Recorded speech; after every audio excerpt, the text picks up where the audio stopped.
Fourth സെമസ്റ്ററിലെ cost accounting ഭാഗമാണ് നമ്മൾ ഇന്ന് ചർച്ച ചെയ്യുന്നത്. കഴിഞ്ഞ ക്ലാസ്സിൽ നമ്മൾ കോസ്റ്റ് അക്കൗണ്ടിങ്ങിലെ ബഡ്ജറ്റ് ആൻഡ് ബഡ്ജറ്ററി കൺട്രോൾ എന്ന് പറയുന്ന ഭാഗത്തെ ഫ്ലെക്സിബിൾ ബഡ്ജറ്റ് ആണ് ചർച്ച ചെയ്യുന്നത്. അത് നിങ്ങൾ കണ്ടിരിക്കും എന്ന് വിശ്വസിക്കുന്നു. ആ കാര്യങ്ങൾ മനസ്സിലായിട്ടുണ്ടാവുമെന്ന് വിശ്വസിക്കുന്നു. ഇന്ന് നമ്മൾക്ക് ഫ്ലെക്സിബിൾ ബഡ്ജറ്റിലെ ഒരു 2 പ്രോബ്ലം ഈ ക്ലാസ്സിന് ശേഷം തരാവുന്നതാണ്. ഇന്ന് പറയാൻ ഉദ്ദേശിക്കുന്നത് ക്യാഷ് ബഡ്ജറ്റ്. വളരെ പ്രധാനപ്പെട്ട ഒരു ഭാഗമാണ് ക്യാഷ് ബഡ്ജറ്റ്. ആ ക്ലാസ്സിലേക്ക് നമുക്ക് കടക്കാം. Let us start. Cash budget. എന്താണ് ക്യാഷ് ബഡ്ജറ്റ്? ക്യാഷ് ബഡ്ജറ്റ് എന്ന് പറയുന്നത് വളരെ സിമ്പിൾ ആയിട്ടുള്ള ഒരു ബഡ്ജറ്റ് സിസ്റ്റം. ഒരു ബിസിനസ്സിലെ ക്യാഷിന്റെ റെസീപ്റ്റുകളും പേയ്മെന്റുകളും കണ്ടുപിടിക്കുന്ന അല്ലെങ്കിൽ എഴുതി തയ്യാറാക്കുന്ന ബഡ്ജറ്റാണ് ക്യാഷ് ബഡ്ജറ്റ്. എത്രയോ സിമ്പിൾ. നിങ്ങൾ നേരത്തെ പഠിച്ച ക്യാഷ് ബുക്ക് അഥവാ ക്യാഷ് അക്കൗണ്ട് മനസ്സിലുണ്ടായാൽ മതി. ക്യാഷ് ബഡ്ജറ്റ് ഒരു നിശ്ചിത ബഡ്ജറ്റിംഗ് പീരീഡില് 2 മാസം അല്ലെ 3 മാസത്തെ ക്യാഷിന്റെ ഇൻഫ്ലോയും ഔട്ട്ഫ്ലോയുമാണ് ഈ ക്യാഷ് ബഡ്ജറ്റ്. ശ്രദ്ധിക്കുക, ഒരു ബിസിനസിനെ സംബന്ധിച്ചിടത്തോളം ക്യാഷിന്റെ ഇൻഫ്ലോ അഥവാ റെസീപ്റ്റുകൾ എന്ന് പറയുന്നത് നമ്മൾ പ്രധാനമായിട്ടും ക്യാഷ് സെയിൽസും പിന്നീട് ക്യാഷ് സെയിൽസ് കഴിഞ്ഞാൽ ക്രെഡിറ്റ് സെയിൽസ് നടക്കും. ആ ക്രെഡിറ്റ് സെയിൽസിന്റെ ഭാഗമായിട്ടുള്ള ഡെപ്റ്റേഴ്സിൽ നിന്നുള്ള കളക്ഷൻ, ഇത് രണ്ടുമാണ് റെസീപ്റ്റിൽ വരുന്ന പ്രധാനപ്പെട്ട ക്യാഷ് വരവ്. കൂടാതെ മിസലേനിയസ് റെസീപ്റ്റുകൾ ഉണ്ടെങ്കിൽ, അപ്പോ ക്യാഷ് ബഡ്ജറ്റ് ഉണ്ടാക്കുമ്പോൾ 2 സെക്ഷൻ ആയിട്ടാണ് ഉണ്ടാക്കുന്നത്. ശ്രദ്ധിക്കുക, ക്യാഷ് ബഡ്ജറ്റിനെ 2 സെക്ഷൻ ആക്കിയിട്ടാണ് ഉണ്ടാക്കുന്നത്. എങ്ങനെയാണ് ഒരു ക്യാഷ് ബഡ്ജറ്റ് പ്രിപ്പയർ ചെയ്യുന്നത് എന്നാണ് ഞാനിവിടെ പറയാൻ ഞാൻ പറയുകയാണ്. സാധാരണയായിട്ട് ഫ്ലെക്സിബിൾ ബഡ്ജറ്റ് പോലെ 15 മാർക്കിന് ചോദിക്കാറുള്ള ഒരു ഭാഗമാണ് ക്യാഷ് ബഡ്ജറ്റ്. അതുകൊണ്ട് തന്നെ ശരിക്കും ശ്രദ്ധിച്ച് കേൾക്കുക.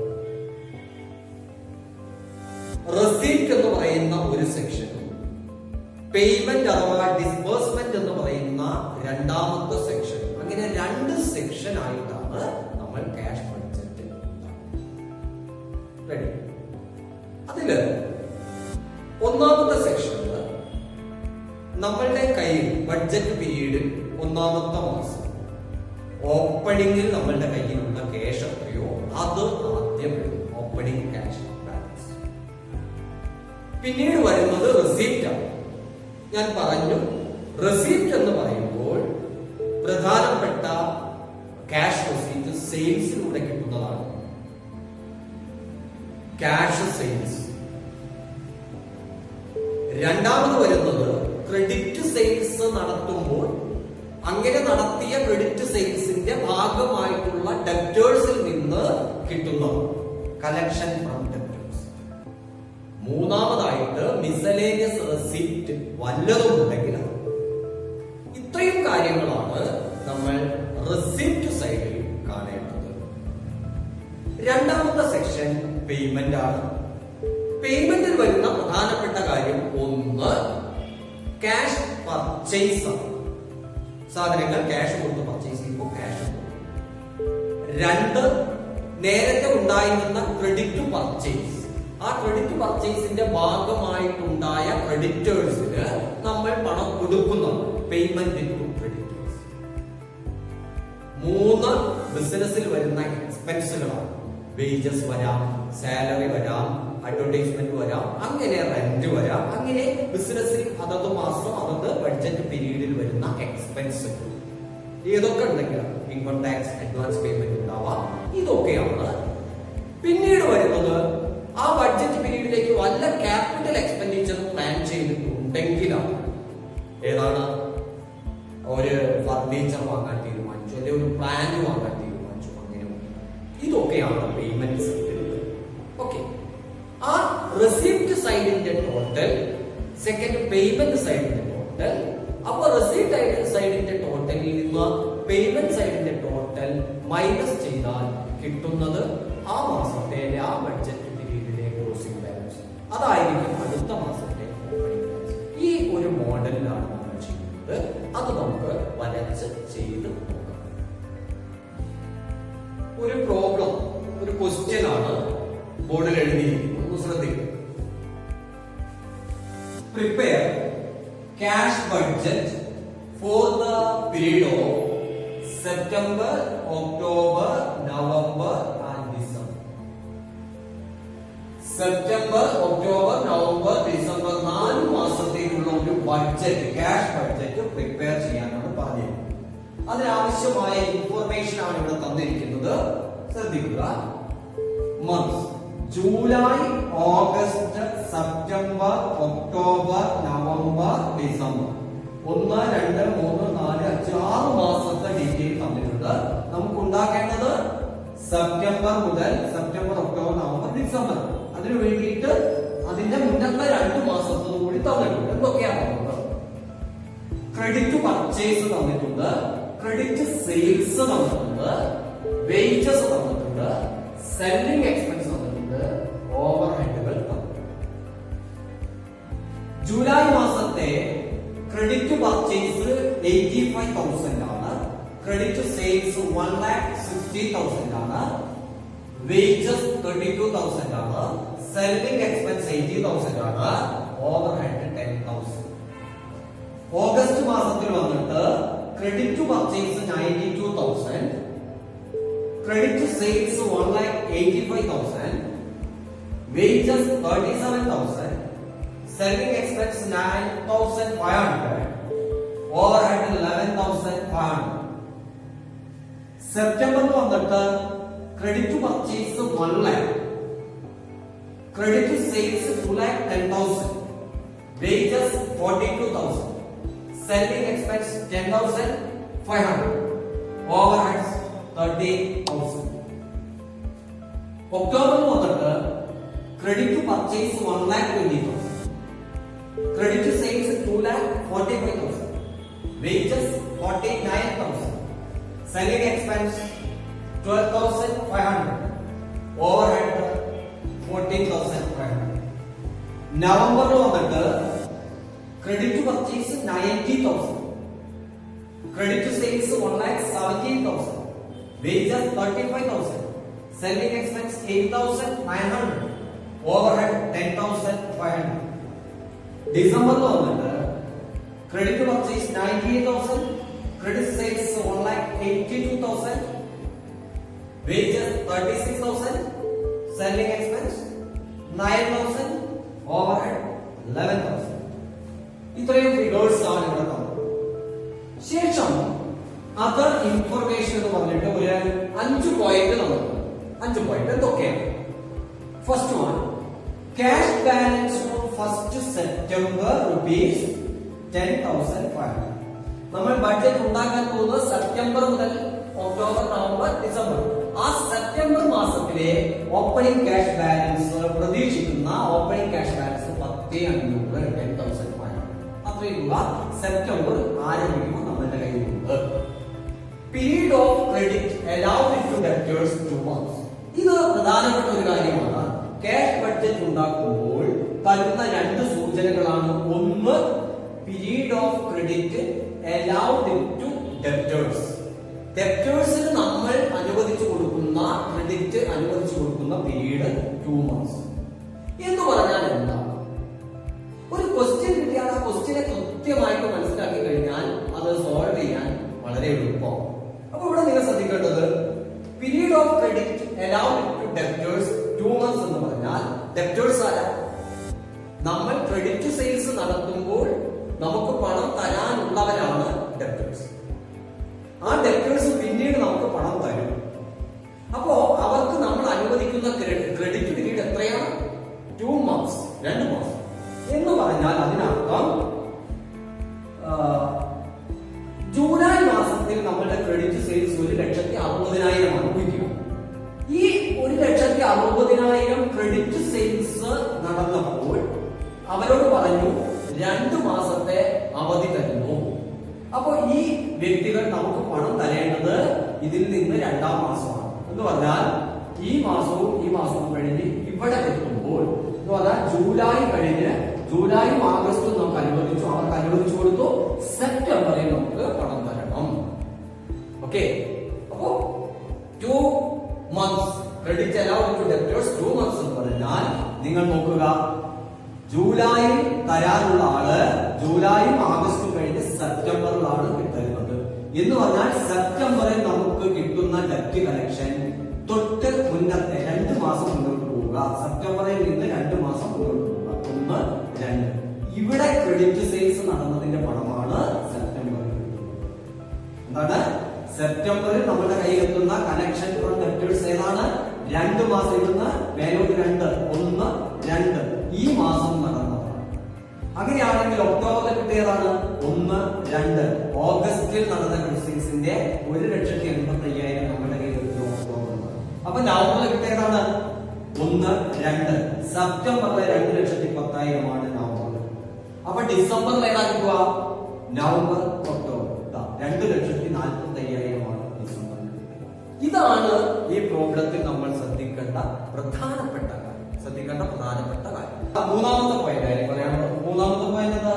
Period of credit allowed by creditors 1 month. Period of credit allowed by creditors 1 month എന്ന് പറഞ്ഞാല് ക്രെഡിറ്റേഴ്സ് നമുക്ക് അനുവദിക്കുന്നത് 1 മാസം. അപ്പോ ക്രെഡിറ്റേഴ്സ് എന്ന് പറയുമ്പോ ക്രെഡിറ്റ് പർച്ചേസിന്റെ ഭാഗമാണ്. അപ്പൊ ഇവിടെ 1 മാസമാണ് നമ്മൾക്ക് ക്രെഡിറ്റേഴ്സ് കടം അനുവദിക്കുന്നത്. 1 മാസം കഴിഞ്ഞാൽ കൊടുക്കും. എന്ന് പറഞ്ഞാൽ ജൂലൈ വാങ്ങിയ ഈ 75,000 ഓഗസ്റ്റിൽ കൊടുക്കണം. ഓഗസ്റ്റിൽ വാങ്ങിയ 92,000 സെപ്റ്റംബറിൽ കൊടുക്കണം. സെപ്റ്റംബറിൽ വാങ്ങിയ 1,00,000 ഒക്ടോബറിൽ കൊടുക്കണം. ഒക്ടോബർ 1-20 നവംബറിലും, നവംബറിൽ 90,000 ഡിസംബറിലും കൊടുക്കണം. ഓക്കെ, അപ്പൊ ഇവിടെ ഓരോ മാസവും നമ്മൾ കൊടുക്കുന്നത് തൊട്ട് മുന്നത്തെ മാസത്തെ ക്രെഡിറ്റ് പർച്ചേസ് അതും നോട്ട് ചെയ്യും. പിന്നെ പറഞ്ഞിരിക്കുന്ന നാലാമത്തെ പോയിന്റ്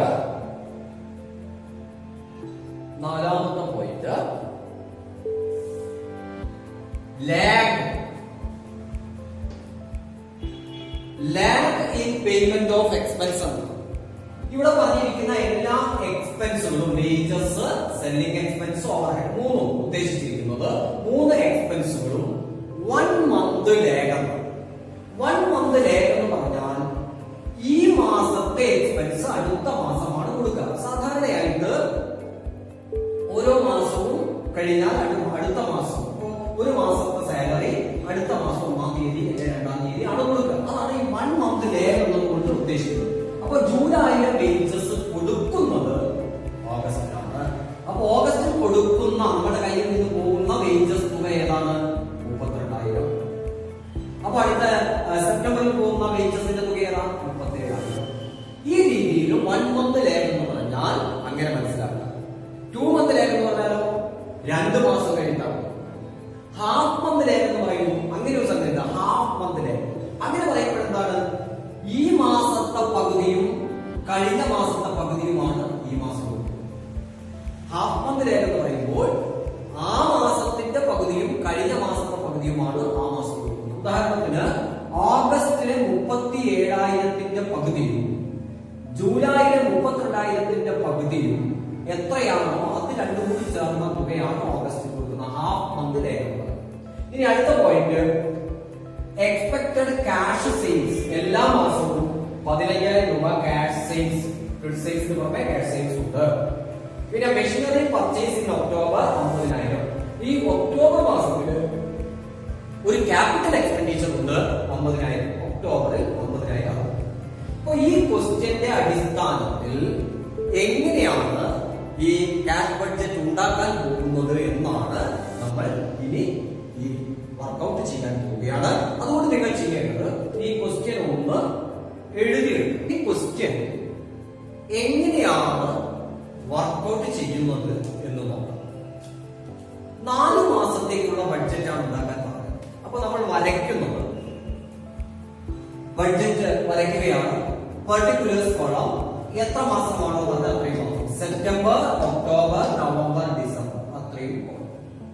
ഞാൻ പറഞ്ഞു 2 സെക്ഷൻ ആയിട്ടാണ് ചെയ്യുന്നത്. റെസിപ്റ്റിന്റെ ഒരു സെക്ഷൻ, പേയ്മെന്റിന്റെ ഒരു സെക്ഷൻ. അപ്പൊ ആദ്യം നമ്മൾ റെസിപ്റ്റിന്റെ സെക്ഷനാണ് ചെയ്യാൻ പോകുന്നത്. വേണമെങ്കിൽ റെസിപ്റ്റ് എന്ന് എഴുതാം, നിർബന്ധമില്ല.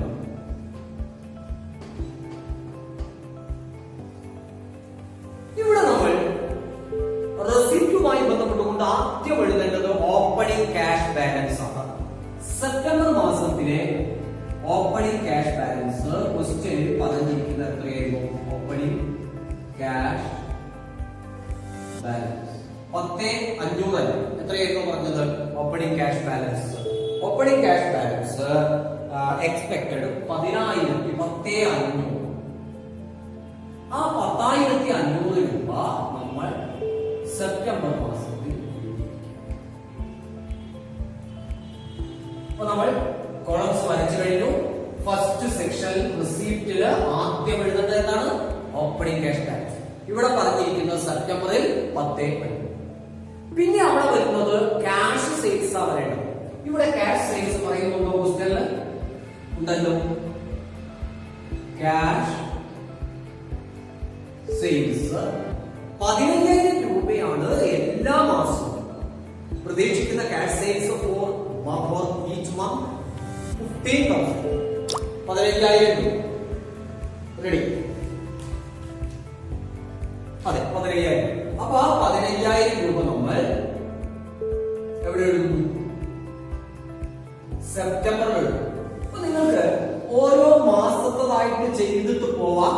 അല്ലെങ്കിൽ നമുക്ക് കുറച്ചുകൂടി സമയം ലാഭിക്കാൻ നല്ലത് ക്യാഷ് സെയിൽസ് ഒക്ടോബറിലെ, നവംബറിലെ, ഡിസംബറിലെ നിങ്ങൾക്ക് അറിയാമെങ്കിൽ അപ്പൊ തന്നെ ക്വസ്റ്റ്യൻ ഇങ്ങോട്ട് എഴുതാം. അപ്പൊ എല്ലാ മാസവും 15,000 ആണ് എഴുതിക്കാം.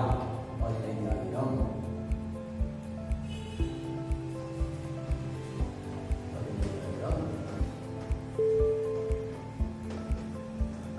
എന്താ ചെയ്യുന്നത്? ക്യാഷ് സെയിൽസ് എഴുതിക്കണം. ഇനി നമ്മൾ നോക്കേണ്ടത് കളക്ഷൻ ഫ്രം ഡെപ്റ്റേഴ്സ് ആണ്. ഇവിടെ നമുക്ക് ക്രെഡിറ്റ് സെയിൽസ് തന്നിട്ടുണ്ട്. ഒപ്പം തന്നെ ഇൻഫർമേഷൻ അകത്ത് എന്താ തന്നത്? Credit allowed to the debtors 2 months ആണ്. നമ്മൾ ക്രെഡിറ്റ് അനുവദിക്കുന്നത് 2 മാസം. അപ്പൊ നമുക്ക് 2 മാസം മുൻപ് വിറ്റതിന്റെ പണമാണ് നമ്മൾക്ക് ഇപ്പോൾ കിട്ടുന്നത്. അപ്പൊ സെപ്റ്റംബറിൽ നമുക്ക് കിട്ടുന്ന കളക്ഷൻ ഏതായിരിക്കും എന്ന് നോക്കാം. ആദ്യം എഴുതി വെക്കും. Collection from debtors. ശ്രദ്ധിക്കാം, ഡെപ്റ്റേഴ്സിൽ നിന്ന് കളക്ഷൻ നമുക്ക് കിട്ടുകയാണ്. ഡെപ്റ്റേഴ്സ് എന്ന് കാണുമ്പോൾ ക്രെഡിറ്റ് സെയിൽസിനെയാണ് നിങ്ങൾ ശ്രദ്ധിക്കേണ്ടത്. അപ്പോ ക്രെഡിറ്റ് സെയിൽസ് നടന്നിട്ട് നമ്മൾ അനുവദിച്ചിരിക്കുന്ന സമയം 2 മാസമാണ് ഡെപ്റ്റേഴ്സിനോട് കിട്ടാൻ. അപ്പോ ഈ മാസം സെപ്റ്റംബറിൽ നമുക്ക് കിട്ടുക ഏത് ക്രെഡിറ്റ് സെയിൽസ് ആയിരിക്കും? അപ്പൊ ക്വസ്റ്റ്യനിലേക്ക് പോവാ. നിങ്ങൾ എഴുതി വെച്ച ക്വസ്റ്റ്യനിലേക്ക് പോവാ. സെപ്റ്റംബറിൽ നിന്ന് മുകളിലേക്കുള്ള 2 മാസം നോക്കാം. ഏതൊക്കെയാ വരിക? സെപ്റ്റംബറിന്റെ മുകളിൽ ഓഗസ്റ്റ്, ജൂലൈ. അപ്പൊ ജൂലൈ മാസം നടന്ന 1,60,000 എന്ന ക്രെഡിറ്റ് സെയിൽസിന്റെ പണമാണ് സെപ്റ്റംബറിൽ കിട്ടുന്നത്. മനസ്സിലായിട്ടുണ്ടാവുന്ന വിചാരിക്കുന്നു. സെപ്റ്റംബറിൽ നമുക്ക് കിട്ടുന്ന ഡെപ്റ്റേഴ്സിൽ നിന്ന് കിട്ടുന്ന പണം ഏതാണ്? സെപ്റ്റംബറിന്റെ തൊട്ടു മുൻപ് ജൂലൈ, ഓഗസ്റ്റ് അല്ല, ജൂലൈയിലെ ക്രെഡിറ്റ് സെയിൽസിന്റെ പണമാണ് സെപ്റ്റംബറിൽ കിട്ടുന്നത്. അതെത്രയാണ്? 1,60,000. ഇവിടെ നിങ്ങൾക്ക് ചെയ്യാവുന്ന ഒരു കാര്യമുണ്ട്.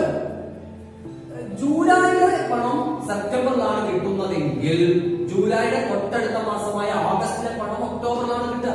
അപ്പൊ ക്വസ്റ്റ്യൻ നോക്കിയിട്ട് ജൂലൈയിൽ 1,60,000 എഴുതിയാൽ തൊട്ടടുത്തത് അടുത്ത മാസം അങ്ങനെ പോവാം. അപ്പൊ അങ്ങനെയാണെങ്കിൽ ഓഗസ്റ്റിലെ പണം എത്രയാണ്? ഓഗസ്റ്റിലെ 1,60,000 1,85,000.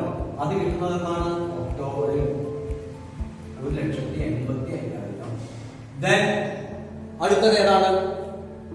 സെപ്റ്റംബറിൽ 2,10,000. അതാണ് നവംബറിൽ കിട്ടുന്നത്. പിന്നെ ഡിസംബറിൽ കിട്ടിയതാണ് ഒക്ടോബറിലെ 2,40,000. ഇത് ഇവിടെ എഴുതി വെക്കാം. ഇവിടെ നമ്മൾ എന്താ ചെയ്യുന്നത്? വളരെ കൃത്യമായിട്ട് നോക്കി സെപ്റ്റംബറിൽ നിന്ന് 2 മാസം മുന്നോട്ട് നോക്കി. അപ്പൊ ജൂലൈയിലെ 1/6, ജൂലൈ മാസം നടന്ന ക്രെഡിറ്റ് സെയിൽസിന്റെ പണമാണ് സെപ്റ്റംബറിൽ കിട്ടിയത് 1/6. അപ്പൊ നമുക്ക് ഒരു കാര്യം ബോധ്യപ്പെട്ട് ജൂലൈയിലെത്തത് സെപ്റ്റംബറിലാണ് കിട്ടിയെങ്കിൽ തൊട്ടടുത്ത മാസത്തെ ആഗസ്റ്റിലെത്തത് എപ്പോ കിട്ടും? ഒക്ടോബറിൽ കിട്ടും. അപ്പൊ ക്വസ്റ്റ്യനിലുള്ള ഓരോന്ന് താഴെ ഒന്നും നമ്മൾ ഇങ്ങോട്ടേക്ക് എഴുതി വെച്ചു. ഓക്കെ. ഇനി മിസലേനിയസ് റെസിപ്റ്റ് വല്ലതും ഉണ്ടെങ്കിൽ അത് ചെയ്യണം. ഇവിടെ മിസലേനിയസ് റെസിപ്റ്റ് അത് റെസിപ്റ്റ് ഒന്നുമില്ല. ഇല്ലെങ്കിൽ ഈ സെക്ഷനെ നമുക്ക് ഇവിടെ വരച്ചിട്ട് നിർത്താം. ഇവിടെ വരച്ച് വെച്ച് കഴിഞ്ഞാൽ നമുക്കിനി അടുത്ത സെക്ഷനിലേക്ക് പോകാം.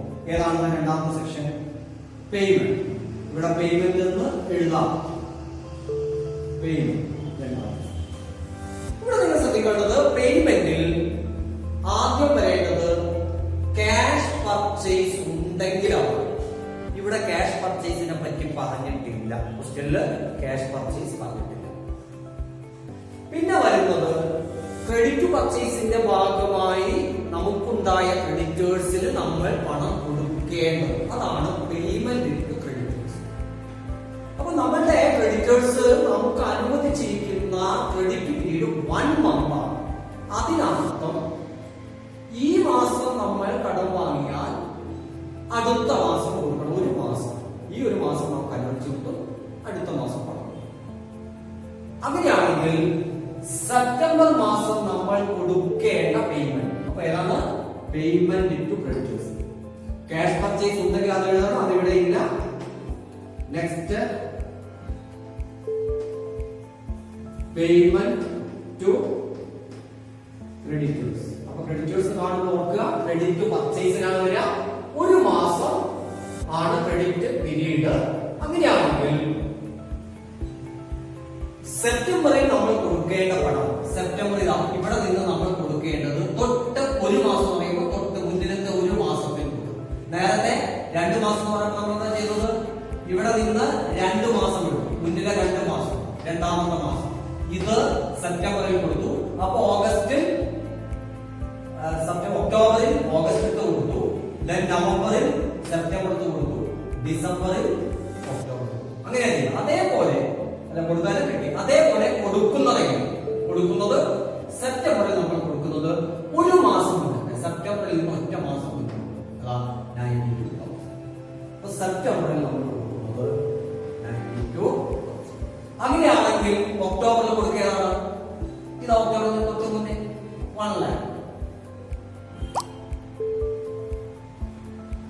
അങ്ങനെയാണെങ്കിൽ നവംബറിൽ കൊടുക്കുകയാണ് 1,20,000.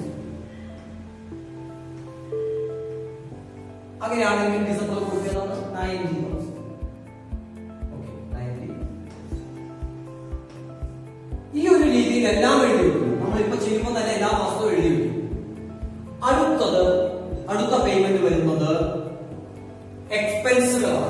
ഇവിടെ ഏതൊക്കെ എക്സ്പെൻസുകളാണ് പറഞ്ഞത് നോക്കുക. വേജസ് ഉണ്ട്, സെല്ലിംഗ് എക്സ്പെൻസ് ഉണ്ട്, ഓവർഹെഡ്. റെഡി? ഈ എക്സ്പെൻസിന്റെ ഒക്കെ പ്രത്യേകത എന്താണ്?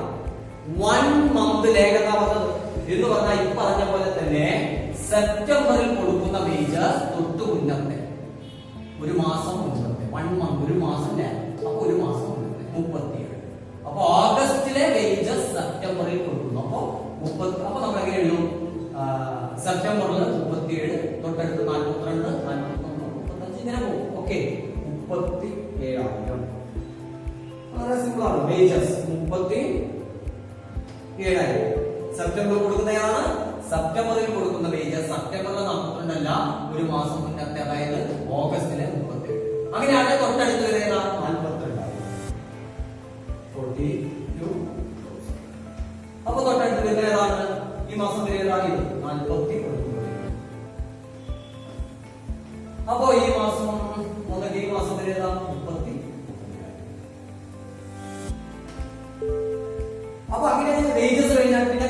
സെല്ലിംഗ് എക്സ്പെൻസ്, അതും അങ്ങനെ തന്നെ. സെല്ലിംഗ് എക്സ്പെൻസ് എങ്ങനെയാണ് വരുന്നത്? സെല്ലിംഗ് എക്സ്പെൻസ് സെപ്റ്റംബർ തൊട്ട് മുന്നത്തെ 9,500. Then അടുത്ത 10,500. അടുത്ത 12,500, 12,500. അടുത്ത 8,500.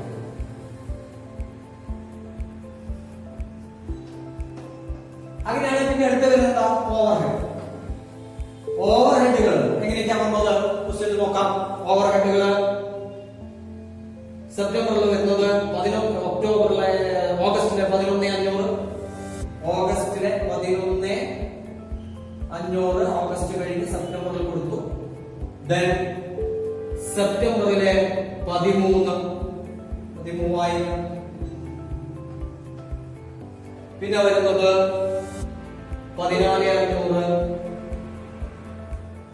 നിങ്ങളുടെ കയ്യിലെ ക്വസ്റ്റ്യൻ നോക്കുക. പിന്നെ വരുന്നത് 10,500 അല്ലെ?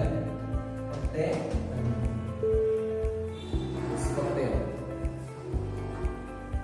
നെക്സ്റ്റ് വന്നിട്ട്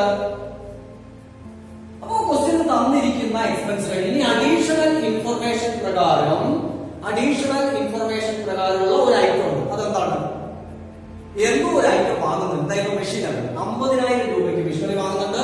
വാങ്ങുന്ന മാസം ഏതായിരുന്നു പറഞ്ഞത്? ഒക്ടോബറിൽ മെഷീനറി. September October 50,000. ഒക്ടോബറിലെ മെഷീനറിക്ക് വേണ്ടി നമ്മുടെ കയ്യിൽ 50,000. ഇത്രയും ചെയ്തു കഴിഞ്ഞാൽ എന്തായി? എക്സ്പെൻസസ് തന്നത് പ്രകാരമുള്ള തുക. ഓക്കെ, ഇത് ശരി.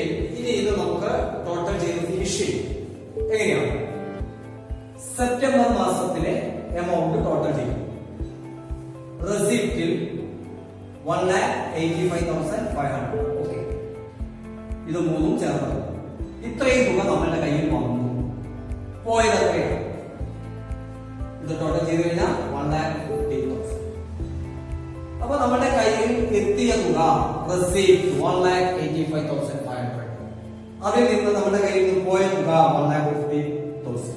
Balance, closing cash balance, total of A minus total of B. 1,85,500 നിന്ന് 1,50,000 മൈനസ് ചെയ്തപ്പോൾ 35,500. ഇതാണ് ക്ലോസിംഗ് ക്യാഷ് ബാലൻസ്.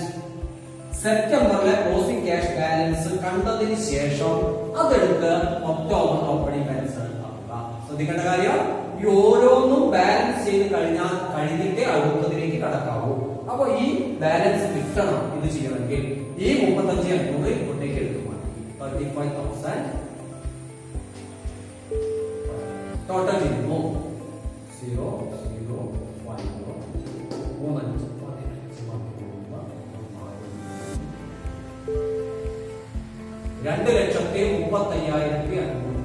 ഓക്കെ, ഇനി ഇതിന്റെ ടോട്ടൽ ചെയ്യുന്നു. 0, 0, 5,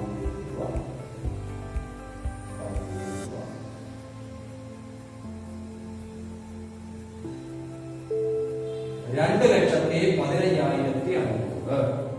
അപ്പോ ഈ തുകയിൽ നിന്ന് ഇത് കുറയ്ക്കണം. എത്ര വരുന്നു തുക? ബാലൻസ് 2,35,500 ഉണ്ട്.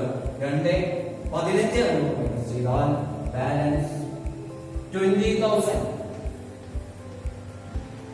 അപ്പോ ഒക്ടോബർ മാസത്തെ ആകെ വന്ന തുകയിൽ നിന്ന് ആകെ പോയ തുക മൈനസ് ചെയ്തപ്പോൾ ക്യാഷ് ബാലൻസ് 20,000 വന്നു. ഇതാണ് ഇവിടുത്തെ ഓപ്പണിംഗ് ക്യാഷ് ബാലൻസ്. നവംബറിൽ നമ്മളുടെ കയ്യിലുള്ള തുക ഓപ്പണിംഗിലുള്ളത്. ഇത് ടോട്ടൽ ചെയ്യാം. 2,10, 2,25, 2,45,000. ഇത് ടോട്ടൽ ചെയ്യുക.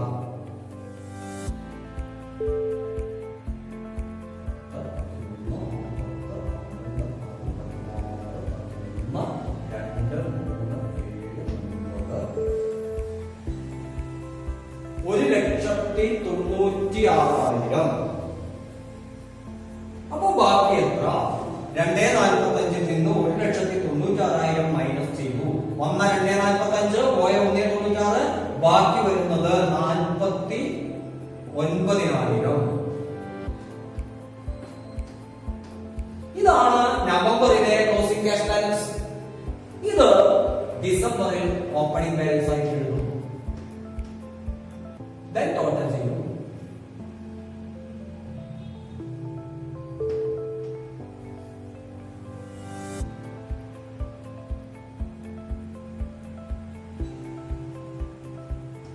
$3,09,000. ഇവിടുത്തെ ടോട്ടൽ ഓക്കെ. ഇവിടുത്തെ ടോട്ടൽ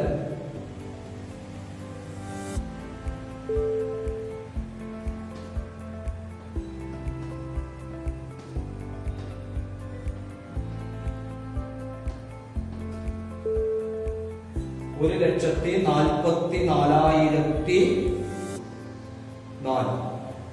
Then ഈ തുകയിൽ നിന്ന് ഇത് മൈനസ് ചെയ്യണം. എത്ര വരും? മൈനസ് ചെയ്ത് നോക്കൂ, എത്ര വരും? 1,64,600. 1,64,600.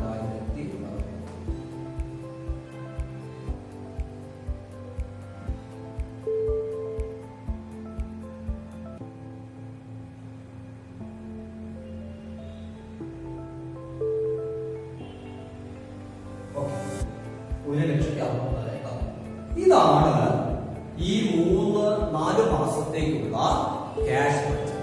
പ്രിയപ്പെട്ട വിദ്യാർത്ഥികളെ, ഈ ഒരു ക്യാഷ് ബഡ്ജറ്റ് എങ്ങനെയാണ് ഉണ്ടാക്കിയിരിക്കുന്നതെന്ന് ഈ കുറഞ്ഞ സമയം കൊണ്ട് പറഞ്ഞു കഴിഞ്ഞിരിക്കുകയാണ്. അപ്പോൾ ഈ പ്രോബ്ലം നിങ്ങൾ കൃത്യമായിട്ട് ആവർത്തിച്ച് നോക്കി ചെയ്തു പഠിക്കുക. ഇതേ ഫോർമാറ്റിലാണ് നമ്മൾക്ക് ക്യാഷ് ബഡ്ജറ്റ് വരുന്നത്.